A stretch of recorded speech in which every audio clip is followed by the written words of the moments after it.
Welcome sa Dries TV. Kung interesado ka sa ganitong news, huwag kalimutang isubscribe ang ating YouTube channel. Maraming salamat! Welcome back again sa ating YouTube channel mga kakimpaw, and sa update natin ito, pag-uusapan natin ay tungkol sa mga importanteng ganap kina Kim and syempre kay Paula Avellino. Pero bago po ang lahat, maraming salamat sa inyong patuloy na pagsuporta at pagsubaybay sa mga daily update natin.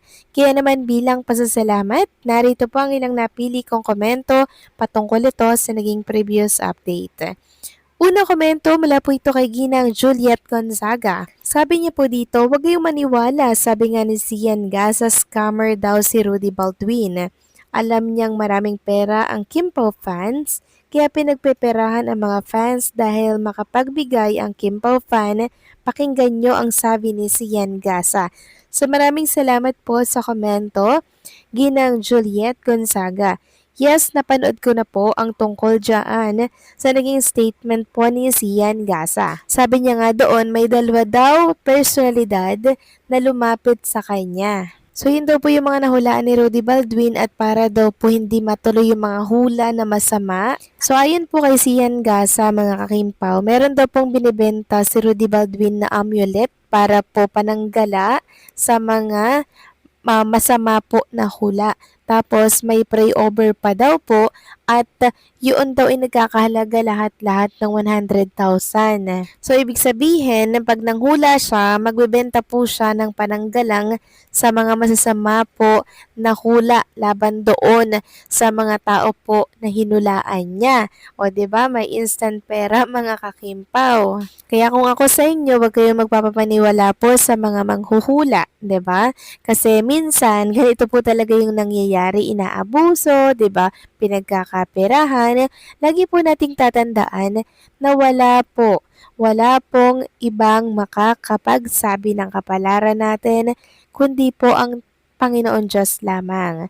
Yan po yung atin laging isa sa isip para hindi po tayo maniwala sa mga hula at sa mga negativity ngayon sa mundo ng social media. So maraming salamat po sa komento, Juliet Gonzaga. God bless po and mabuhay kayo. At ang next comment naman mula po kay Ginang Vivian Karaig. Sabi niya, yes, correct ka Dries, wala lang yan. Huwag isipin ni Kim yun. God is our Savior, great healer. Kim Pa will always be blessed by God. Obvious na sila na may personal na sa Kim Pao. Prayers is the best we can do for Kim Pao. Thanks, Dries. Yes, tama po kayo dyan.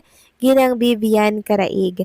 Tanging panalangin lamang po ang makaka-rebuke or makakapigil sa mga masasamang elemento, sa mga masasama po sinasabi nitong manghuhula na to, na grabe po mga kakimpaw talaga. Maging ako kinikilabutan po sa mga sinasabi niya. Sobrang personal na po yung atake niya mga kakimpaw, di ba? So parang iba yung atake ni Rudy Baldwin, di ba? Hindi po siya nagbibigay ng babala, kundi nananakot na po siya sa mga tao po na binabasahan niya. Kaya sana mga kakimpaw, wag na po nating i-entertain pa ang mga news tungkol dito kay Rudy Baldwin at sa mga hula po kay Chinita Princess. Actually, hindi lang naman si Kim Chu yung hinulaan po ni Rudy Baldwin, maging yung ibang mga malalaking artista. Pero syempre, wala pong maniniwala sa kanya kasi nga, hula lang yan. Hindi po yan magkakatotoo. Wala kasi ang basihan mga kakimpaw, kaya kumalma lang tayo, okay? Palit-ulit ko po yung sasabihin sa inyo na kumalma tayo, wag tayong magpapapaniwala sa mga balitang yan. So maraming salamat po sa inyo mga komento. God bless po at mabuhay kayo. So eto na nga, pag-usapan na natin mga kakimpaw ang mga topic po na nakalap natin sa gabing ito at unahin na nga nating i-flex ang tungkol dito sa pinost na picture ng Kim Pao Kilig Overload. So picture ito ni Kim and Paula Avellino sa snow na naman syempre, at sa mga nagtatanong kung totoo ito, edited lang to siguro mga kakimpaw. Pero ang nakakatuwa dito, kahit na edited po ito, talaga namang napapasaya po tayong mga Kim Pao fans. Sobrang bababaw po ng ating mga kaligayahan. Samantalang si Chinita Princess naman po, inilabas ang promotional video or picture para naman po ito mga kakimpaw sa Hyundai. yung stargazer po ng Hyundai. Sabi nga po ni Chinita Princess, sometimes the best company is a little quiet and a lot of space. With the new Hyundai Stargazer, every drive feels lighter. So makikita natin dyan si Chinita Princess nakahiga po doon sa likuran ng kotse na para bang nagpipiknik lang po siya. Sobrang komportable niya dito mga kakimpaw. At sa mga nagtatanong kung sino nagpicture, alam niyo na po mga kakimpaw, si Paulo Abilino. Sobrang sipag po talagang mag-promote ni Chinita Princess mga Kimpo ng mga hinahawakan niya po na mga brand. So para po sa mga nagsasabi dyan na inalis na po si Chinita Princess dito po sa Hyundai, ayan po, parte pa rin siya ng naturang brand at ito ang patunay. Nag-promote siya ng Hyundai kani-kanina lamang. So at least, 'di ba, nasagutin po yung agam-agam at katanungan po ng marami kung parte ba si Kim. Ganon din po si Paula Avellino sa Hyundai. Samantalang next topic naman tayo, pag-usapan natin mga kakimpaw itong inilabas po na picture ni Ma'am Carl de la Merced sa kanyang Instagram story. Picture po ito ni Kim and Paula Avellino, kuha po sa Canada. At makikita nga dyan sa picture na yan na nire-review ni Kim and Paula Avellino yung mga kuha po nila sa naturang camera. Pero ang tanong ng mga Kimpaw fans, nasaan kaya daw ang eksenang ito kuha sa Canada? Kung mapapanood na daw kaya si Kim and Paula Avellino sa Pre-TV. Sabi nga dito ni Menchrock, huy, may abangan tayo sa Kimpaw. Anong shoot kaya to sa Canada for 2026? Ay, thank you naman.